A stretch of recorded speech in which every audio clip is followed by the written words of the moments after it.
Unutmayın, her karanlık gecenin bir sabahı vardır. Her kışın baharı vardır. Karanlıkları aydınlığa çeviren, hüzünleri ferahlığa tahvil eden bir yüce el, bir yüce kudret vardır.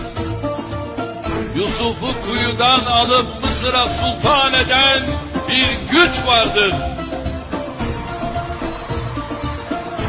Onun sarayında yetiştirerek onu oraya hakim kılan bir güç vardır.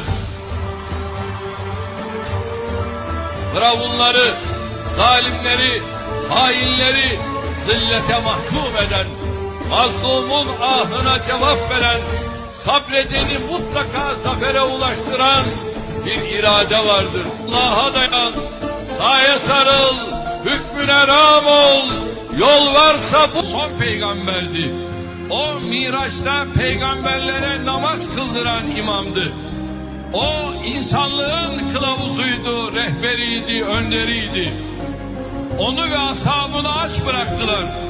Zulmettiler, işkencelerden geçirdiler, tahkir ettiler, dışladılar, toplumun dışına ittiler. Dayanamadı. O çok sevdiği Mekke'yi mükerrem sıfatlık etmek zorunda kaldı. Sığındığı bir mağarada yol arkadaşı Hazreti Ebubekir radıyallahu anh Efendimiz onun hüzünlendiğini görünce dudaklarından şu ilahi mesajlar döküldü. La tahzen innallâhe ma'ana.